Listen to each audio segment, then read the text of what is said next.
This woman surgeon made a big mistake. This is her story. Meet Rose, a Canadian fashion designer living in a big city. Late for work, she's greeted by the harsh words of Gunter, an eccentric designer and businessman in the world of fashion. You interrupted my morning. Don't you have anything to say for yourself?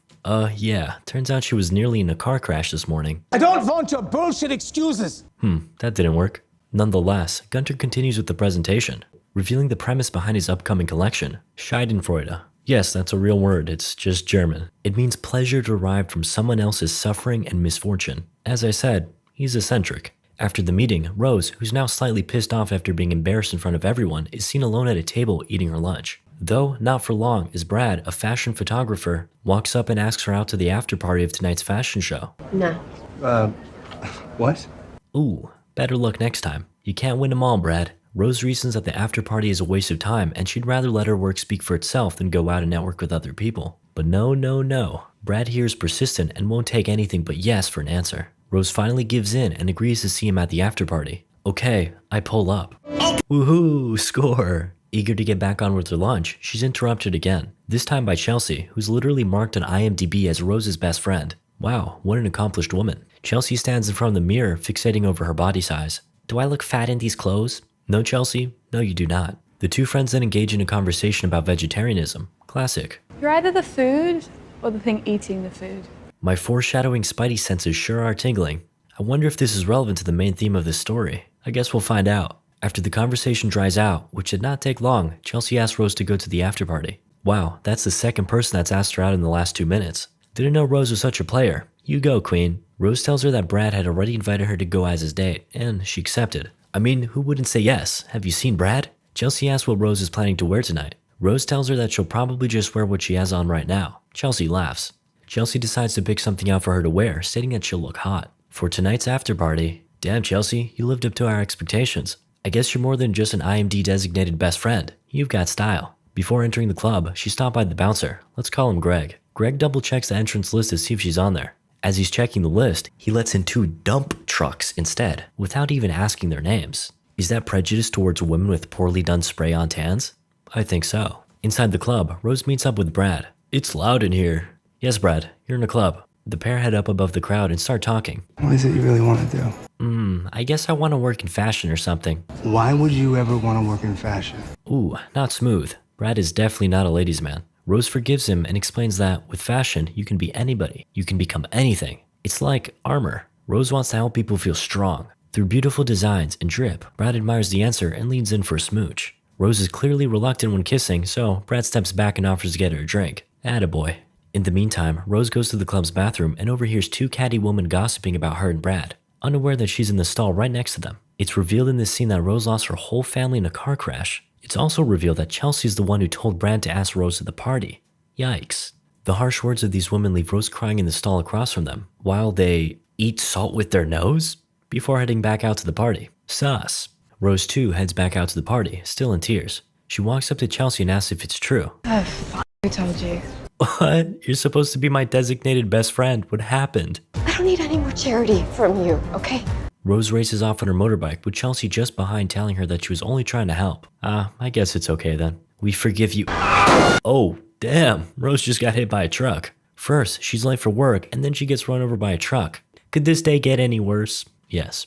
The next scene shows Rose lying on a hospital bed, covered in bruises and bandages with Chelsea by her side. She wakens, and Chelsea calls for the doctor. I'm so sorry. This is all my fault. Dr. Keloid, the attending physician, reveals that she was out for over a week, and that there was severe damage to her face, specifically her jaw, which couldn't be fully reattached. So we had to wire it shut for now until we can talk about reconstruction options. How do you plan on talking about it? Her jaw is wired shut. Anyway, the doctor also reveals that the bike had punctured her abdomen, ripping out a significant portion of her intestine. Though, with a healthy diet, she'll be able to live a perfectly normal life. Minus the fact that she doesn't have a mouth. Chelsea hands Rose a small whiteboard and a marker. I want to see is what she wrote, and the nurse begins taking off her bandages. The doctor assures her that it's all a process and there's no point worrying about the aesthetic right now. The final layer of bandage is removed, and it's revealed that, while she does have a mouth, it's demonic as all hell. Her mouth is impossible to open, but at least she's ready for Halloween. After Rose breaks out in tears, Dr. Keloid offers some very helpful advice. We strongly suggest staying away from mirrors right now. Very nice. He tells her that she should spend the next few weeks focusing on recovery and nothing else. As the doctor leaves, Rose writes on the whiteboard again, this time exclaiming that she's a monster. You're alive, and that's the most important thing. Aw, how sweet. Rose asks about work, and Chelsea reveals that she's been fired. I guess actually getting in a car crash isn't a valid excuse for temporary leave nowadays. The two friends head back to Chelsea's apartment, and Rose is giving the lay of the land. Then Chelsea heads out to grab a few things. After she leaves, Rose takes a moment to inspect her injuries in front of the mirror. She takes off her bandages, revealing what's left of her mouth, and is left saddened and ashamed of the creature that she has become. Relatable. She sits sobbing for the next few minutes before going and making dinner. Tonight, I'll be having blended tomatoes and vegetables in a drinking tube. Scrumptious. She's used to sucking cylindrical-shaped objects, but this is a whole nother animal. She immediately starts spilling her dinner all over her neck and eventually throws it up. Yuck. The next scene shows Rose on her couch going over some of her emails. She finds an email from the Burroughs Clinic. The email has an informational video attached about transhumanism. Hey, I've heard of that before. Excuse me, it's ma'am. The video is filled with science jargon, but the basic premise is that they're offering free, though highly experimental, stem cell manipulation for those with body and facial disfigurements. Intrigued, she and Chelsea visit the clinic, where they meet with Dr. William Burroughs, the clinic's founder and head physician. He explains that they're a research facility and need human subjects for their work. It's a mutually beneficial arrangement. Rose asks if it's safe, and Dr. Burroughs tells her that they have worked with a lot of patients before and she won't be the last. He leaves the pair to talk, and Rose tells Chelsea that she's scared. Chelsea reminds her that traditional surgery is absurdly expensive, and she doesn't have anything to lose. Then, we catch a glimpse of Dr. Burroughs' reflection as he watches from outside a one-way mirror. Spooky. We see Rose on the operating table, surrounded by surgeons wearing red silk robes. This is really starting to look more like a satanic ritual than a surgery. Nonetheless, they begin their performance, and we see a translucent slab of what appears to be a jelly-like substance filled with pulsing veins, placed on her cheek. And just like that, the surgery is complete. Who knew being a surgeon was that easy? Rose lays asleep on a hospital bed, covered in bandages, as Brad is seen holding her hand. He leaves the room and is greeted by the doctor, asking for a moment to speak about Rose. The next scene shows the doctor watching Rose through a camera as she sleeps. That's surely a legal problem waiting to happen. While he listens to Travis Scott through the radio, we see a photo of him and his wife, and it's revealed that he too had been in a face-destroying accident, and that his wife had cancer. Rose awakens from her slumber and heads to the mirror to take off the bandages. She's ecstatic to find that her face and chest have been completely healed, and there doesn't appear to be any damage. This moment is cut short though, as her stomach growls with hunger. She leaves the room and heads to the clinic's pool, where she meets Dominic, who's bathing shirtless in the warm water. Things are heating up as she slowly walks towards him. She goes in for a kiss. Dominic pulls back as blood drips from Rose's lips. Oh, she's one of those girls. She runs away in embarrassment and confusion. In her first checkup with the doctor, she explains that she had a strange dream last night. She says it felt oddly like reality. The doctor then tells her about the symbolism behind water and dreams and how it relates to uncovering your unconsciousness. Is this guy a physician or a psychologist? Anyway, he hands her some medicine and explains that she may experience vivid hallucinations. He also hands her a red bottle and explains that it's a super protein that's easy to digest and has been specifically designed for your nutritional requirements. It's nothing to worry about. That's a bit sussy. Rose meets Chelsea in the lobby, and her friend is amazed at the transformation. In fact, the transformation was so incredible that she no longer needs glasses. Wow, talk about the future of medicine. You look so different. Yeah, a new mouth will do that to you. The new tan doesn't hurt either. The next scene shows Chelsea heading out for work as Rose sits on the counter admiring her new face through a small mirror. Rose actually doesn't have anything else to do with her life right now, considering, she got fired. Jesus, Rose. You're the only person I know who gets time off and wants to work. Hashtag Sigma Male Entrepreneur Grindset. Chelsea leaves for work and suddenly she hears someone knocking at the door. Looking through the peephole, we see Brad looking as beautiful as ever. She opens the door, revealing him holding a bouquet of flowers. He's just as stunned at the transformation as everyone else, and knows that it's like nothing ever happened. No, it's not like it never happened. You good, Rose? Why are your eyes wilding out like that? Come on, Brad. You can do better than this. He offers to make it up to her by taking her out to dinner tonight, but... I'm busy tonight. Ooh, unlucky again. You can't win them all, Brad. He offers to take her out the next night, but again, she's busy. What a busy, busy woman. She takes the bouquet from his hand before closing the door in his face. Yikes. Later that night, she and Chelsea head out to the city. Good evening, ladies. Now that she doesn't look like an overcooked block of cheese, she gets in. On their way in, they walk past Gunter on his way out. He notices her through the corner of his eye and compliments her dress. I am impressed. The drip has him shook. Gunter offers her a position to work on the upcoming Schadenfreude collection. She starts on Monday. Gunter also reminds Chelsea of her photo shoot on Monday and tells her no drinking in the club tonight. I don't want you getting fat. Based. Then we proceed with a montage of dancing and drinking. Love that. Later, we see Rose leading a man away to a secluded location. She pulls his shirt off, though things get a little strange as Rose cuts his chest open. Just another dream. She wakes up the next morning and has a refreshing sip of the bottle the doctor gave her. Remember Dominic? The guy that Rose bit at the swimming pool? The next scene shows him on the set of a TV show. The director has an idea and brings on another actor who's playing the role of a new doctor. Suddenly, Dominic starts wilding out and attacks the new actor, strangling and ripping his face off with his teeth. He's very angry. It's a real shame they didn't catch all that on camera. In the next scene, we see Rose in her apartment. Her stomach rumbles loudly, so she heads to the kitchen to find a midnight snack. Now I know you've all been there too. Before she has a chance to open the container of medicine, she falls onto the ground in agony. She screams for a moment as her body convulses before finally passing out. She awakens a few hours later and heads to the fridge for a bottle of the doctor's special juice. Still not satisfied, she scrummages through the fridge for a few moments before locking eyes on a nice slab of raw steak.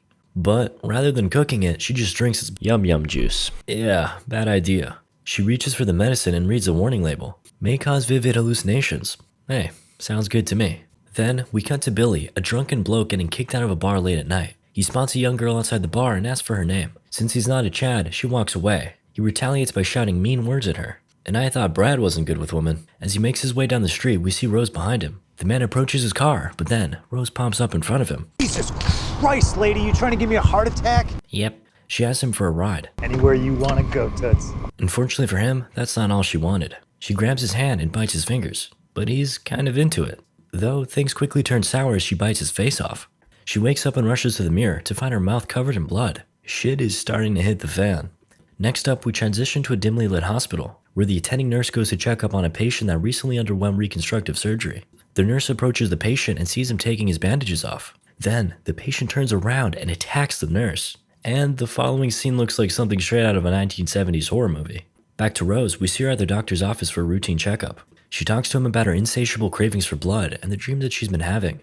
The doctor assures her that they're just that, dreams, and there isn't anything to worry about. After all, doesn't everyone have dreams of eating people alive? Just me? Damn. Some time passes and Rose is back at work, for the first time in months. She arrives late, typical, but it doesn't seem to bother Gunter this time. With her are her most recent designs, and Gunter is very impressed. He tells her to build and design one of them with him for his upcoming collection. He describes her designs as the essence of his collection. Way to go, Rose. Making your way up the industry ladder without having to get on your knees. Very cool. Back to the hospital, we see an official from the Center for Disease Control along with a police officer. One of the nurses explains to the official that they just received their first reported case of what appears to be a mutated and hyperactive strain of rabies. The patient of the first case is none other than Dominic Danvers, the television actor. Dominic is seen strapped down to a hospital bed with foam spewing from his mouth. Meanwhile, at the office, we see Rose has been slaving away on her new design. Then, Brad comes up to her in what is his, fifth attempt to shoot a shot? Come on, man. Brad asks if she's feeling okay, and she assures him that she's totally fine.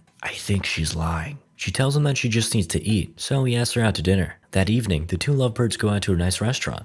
Rose explains that she's always hungry, but can't seem to pacify the excitement of her stomach. She also explains that she's been having nightmares lately and how they feel so real. He leans his hand towards her face and caresses her, before she runs off to the bathroom in pain. Damn, come on, it's not that bad. In the bathroom, she looks in the mirror and sees all sorts of sharp teeth growing from her lips and snake-like creatures under her tongue. She heads back to the table and apologizes to Brad, stating that she needs to go home. Hey, does anyone else see that fast-approaching man sprinting towards the window? This bloodthirsty unit smashes through the glass window, attacking Rose while being held back by Brad. Brad, Rose's simp, defends her honor by smashing a fire extinguisher into the guy's skull. This puts him into a gentle slumber. Checking back in at the hospital, we see that the CDC official and a nurse are standing over another victim of the mutated, hyperactive, and aggressive rabies. The official, Dr. Riley, elucidates the new strand of rabies to the nurse, explaining that they have an epidemic on their hands, unlike anything they've ever seen before. Huh, that sounds familiar. As they talk about the situation and plan how to remedy it, a rabid patient charges towards them. The two police officers on the scene unload, causing him to fall to the ground due to death. Christmas is cancelled. Cutting back to Rose, we catch her screaming in pain as she stumbles across a back alley. An old man offers his help, but Rose transforms into a massive monster and attacks the man mercilessly. Just his luck. The old man screams in terror before we fade to a hallucination, where Rose is having her face bandaged up by a group of seizing nurses. She stands up and we can see her newest fashion design for the Schadenfreude collection. Stunning. Yes, that's really hard to say, by the way. She awakens in her apartment and immediately calls Dr. Burroughs. She explains her deteriorating situation and we see her drop his special juice bottle onto the ground, smashing it and revealing thick red cranberry juice. I'm shocked. Back at the fashion studio, we see Chelsea modeling some of Rose's new designs with Brad snapping the photos. Chelsea asks what's going on between Rose and Brad, and she explains that they went on a date last night. You went on a date with Brad and you didn't even tell me? What else are you hiding from me? Yeah, What else could she be hiding? Brad comes over and asks her what happened last night. She tells him that the medication she's on is making her a little messed up. A little bit of an understatement, but okay. She explains that she doesn't even remember how she got home after the restaurant, and Brad tells her that he took her. Strange. Before they can continue their conversation, Gunter calls Rose over for her opinion on one of her designs. It's good. She examines the piece and tears off a fair amount of the fabric, leaving the dress ragged and cut up. Now this is fashion. Gunter applauds her, and Chelsea goes onto the platform to model it. The rest of the models line up, and Gunter concludes that Rose's design will close the show. Well done. While things are looking great within the fashion studio, just outside, the city is falling apart. The CDC declares that the rabies outbreak is an emergency, warning anyone and everyone with flu-like symptoms to seek immediate medical attention. Though, this public health crisis is obviously not going to stop fashion. Gunter and his team intend to still launch their new collection, because fashion doesn't stop for anybody. We see Gunter continuing to make a fool of himself in front of a reporter, before being ushered away by his assistant. Later at the fashion show, Rose enters backstage. We see dozens of people sipping on champagne. Rose asks around looking for Chelsea. Oh, never mind. Suddenly, her phone rings and she picks up to hear Dr. Bro's voice. He advises her to come back into the clinic for an extended stay after looking over her recent test results. Nothing serious, he claims, but you can never trust these doctors. He asks her to come in tonight, but she can't. She tells him that she'll come tomorrow morning instead. The call concludes and Chelsea pulls up in tears. She takes someone else's drink and downs a whole glass of it. She exclaims that she hates this city sometimes and that she had to take the subway because of traffic. And down in the subway, some crazy old lady went insane and bit her hand before getting shot by the police. I didn't know it would be this hard. Relatable. She makes her way to the makeup stand and nearly throws up after drinking some water. After pulling up the piece of fabric covering her wrists, we see the gruesome bite mark from the crazy lady. Yikes, she does not look like she's having a fun time. Rose leaves the backstage room to call Chelsea, only to be taken to voicemail. Suddenly, her stomach starts growling as she falls to the ground in pain, screaming. Two men overhear her screams and then start recording her. Chelsea pleads for their help before a tentacle pops out of her ribcage and pulls the throat out of one of the man's necks. All she needed was a helping hand, but these men gave her their necks instead. Very kind. The other guy, still recording, is tapped on the back by Brad, and then gently tapped on the face with his fist. Brad covers the wriggling tentacle in his jacket before injecting Rose with a mysterious needle. Wait, what? Brad's a double agent? Later, Rose wakes up backstage and her little tentacle makes its way back into her ribs.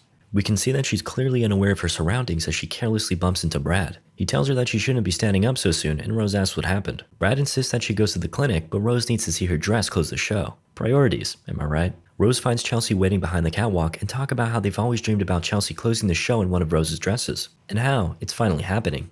And while we're on the topic of the dress, it kind of looks like something out of Doom, to be honest. But I guess it's just the latest fashion trend. Before Rose has a chance to talk to her about the reason that she was trying to find her, Chelsea is hurried away to the stage. Oh my god, Chelsea, you're so sweaty. Moist. And thus, the show begins. The first few models make their way down the catwalk as Rose and Gunter soak in the glory of their accomplishment. Wowzers, I wish I looked like that guy. Buff and sparkly. Just like in the Twilight movie. One of the models, on his way down the catwalk, vomits and passes out, leaving the crowd to erupt in applause. What? Then, one of the models screams from backstage before crawling out onto the catwalk. Chelsea follows, with her mouth covered in blood, attacking everyone that stands in her way. She violently pounces on Gunter, ripping his face off. I kinda like that guy. More rabid people come out from backstage as military soldiers start unloading magazines into their chests. Chelsea, having just finished her meal, stands up proudly as the soldiers tell her to freeze. A glimpse of humanity is seen in her eyes, but it's too late and she too is shot to the ground. Rose rushes in as tears fall from her eyes. Brad pulls her away from Chelsea's body and drives her to the clinic where they meet with Dr. Burrows. I feel like I'm losing my mind. Me watching this movie. The doctor leads her down the long halls of the clinic as he monologues about death and how his research is the cure that the world needs. Rose, if you could save those people, if you could stop that, would you do it? He opens a door and tells her that that cure is just inside. Rose and Brad are led into a dim red room as the door behind them is locked. We should fill Rose in, shouldn't we, Mr. Hart? Time to come clean, as you put it. Oh my god. The doctor reveals that he employed Brad to keep an eye on Rose outside of the facility. Brad begs her to forgive him, saying that he was just trying to protect her. I love you. I don't believe you. Ooh, unlucky. You can't win them all, Brad.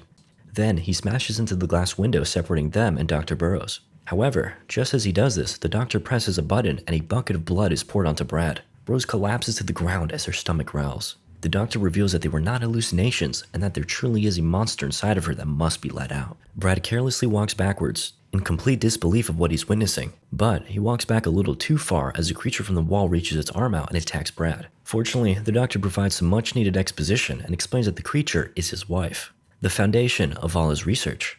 He explains that while they saved her flesh, the cancer itself within her body became immortal. Meanwhile, Rose can no longer control herself as her little chest tentacle reaches out into Brad's throat, though her humanity is too strong. She grabs a knife, and while I have absolutely no idea where she grabbed it from, she uses it to cut off her tentacle, killing it and saving Brad. Unfortunately, it's too late, as Brad's life has already left his body. Rose turns around, filled with anger, and plunges the knife straight into the monster's chest. Rose has had enough of the doctor and decides to stop his research completely. She puts the knife to her throat and decides to go to heaven, or probably hell. She falls to the ground, covered in blood, right next to her Brad. She convulses for a moment before falling forever into a deep sleep. Ha! Psych! She's immortal, remember? You can't kill someone that can't die, doofus. And that is how the cookie crumbles. Hope you enjoyed the video.